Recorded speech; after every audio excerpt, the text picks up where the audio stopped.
क्या कोई पिता अपने ही बेटे की मौत पे मुस्कुरा सकता है? जब मुगलों ने बंदा सिंह बहादुर के सामने उनके मासूम बेटे का कलेजा निकाल कर उनके खिलाने की कोशिश की, तब इस योद्धा ने जो कहा वो आज हर सनातनियों के लिए गर्व और आंसुओं का सैलाब है। चलिए जानते हैं उस सन्यासी की कहानी जिसने माला छोड़कर तलवार उठाई और मुगलों के अंत की शुरुआत किया था। तो नमस्ते भारत, मैं हूं कृष्णाकांत तिवारी।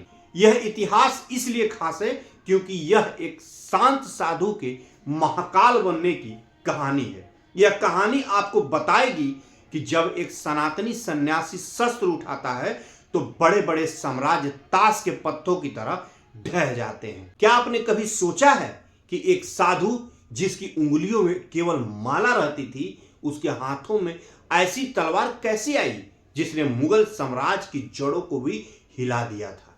इतिहास केवल गद्दियों के लिए लड़ी गई लड़ाइयों का नाम नहीं है। आज की कहानी उस प्रतिशोध की है जिसे धर्म की रक्षा के लिए लिया गया। यह कहानी है लक्ष्मण देव की, जो माधो दास बना और फिर काल का दूसरा नाम बंदा सिंह बहादुर था। कहानी शुरू होती है नांदेड़ में। गोदावरी के तट पर एक साधु रहता था, शांत और बैरागी। तभी उसकी मुलाकात हुई दशमेश गुरु गोविंद सिंह जी से।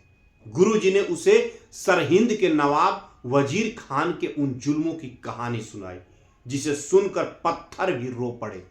कैसे गुरु जी के दो छोटे मासूम बच्चे साहिबजादों को दीवार में जिंदा चुनवा दिया गया था।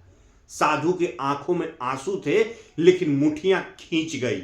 गुरु गोविंद सिंह जी ने उसे 5 तीर दिए और कहा, जाओ और धर्म की रक्षा करो। उसी दिन एक साधु बंदा सिंह बहादुर बन गया। उसने कसम खाई कि जब तक वजीर खान के पापों का अंत नहीं होगा वह चैन से नहीं बैठेगा। बंदा सिंह बहादुर पंजाब पहुंचे। उनके पास न सेना थी न धन, लेकिन उनके पास धर्म का संकल्प था। हजारों किसान, मजदूर और सनातनी योद्धा उनके साथ जुड़ गए। चप्परचिड़ी के मैदान में जो हुआ वह मुगलों ने सपने में भी नहीं सोचा था। बंदा सिंह ने वजीर खान की ईंट से ईंट बजा दी। जिस वजीर खान ने साहिबजादों पर जुल्म किया था, उसे उसी की धरती पे धूल चटा दिया। पहली बार उत्तर भारत में मुगलों को हराकर एक सिख हिंदू स्वराज की स्थापना हुई। बंदा सिंह ने गुरु के नाम के सिक्के चलाए और जमींदारी प्रथा खत्म कर गरीबों को जमीन दे दी। लेकिन संघर्ष लंबा था। मुगलों की विशाल सेना ने उन्हें घेर लिया।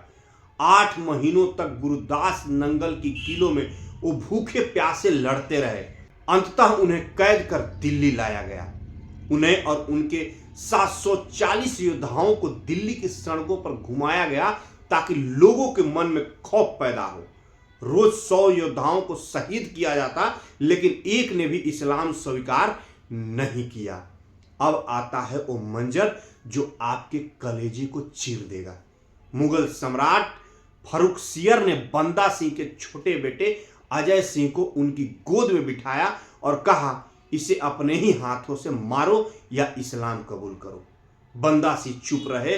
तब जल्लाद ने उनके सामने उनके मासूम बेटे का कलेजा निकाला और बंदा सिंह के मुंह में ठूसने की कोशिश की। कल्पना कीजिए उस पिता की जिसके सामने उसके बच्चे के टुकड़े किए जा रहे थे, लेकिन बंदा सिंह अडिग रहे। उन्होंने कहा, मेरा बेटा शहीद हुआ है पर मेरा धर्म नहीं हरा है। इसके बाद गर्म लोहे की सलाखों से उनकी आंखें निकाली गई, उनके मांस को नोचा गया, लेकिन उस महायोद्धा के चेहरे पे मुस्कान थी। बंदा सिंह बहादुर को शहीद कर दिया गया, लेकिन उन्होंने मुगल साम्राज्य के पतन की वो नींव रख दी जिसे कोई नहीं भर सका।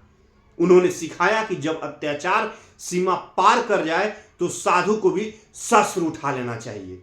आज जब हम आजादी की सांस लेते हैं, याद रखिएगा कि दिल्ली की वो मिट्टी बंदा सिंह बहादुर और उनके मासूम बेटे के खून से आज भी लाल है। यह कहानी हमें याद दिलाती है कि बलिदान क्या होता है। बोले सो निहाल, सत श्री अकाल, हर हर महादेव। इस वीडियो को और सनातनियों के पास शेयर कीजिएगा और बताइएगा कि मुगल काल हमारे सनातनियों के लिए क्या रहा था। आप YouTube पर देख रहे हैं तो इस चैनल को सब्सक्राइब कर लीजिएगा और Facebook पर देख रहे हैं तो फॉलो कर लीजिएगा। जय श्री राम।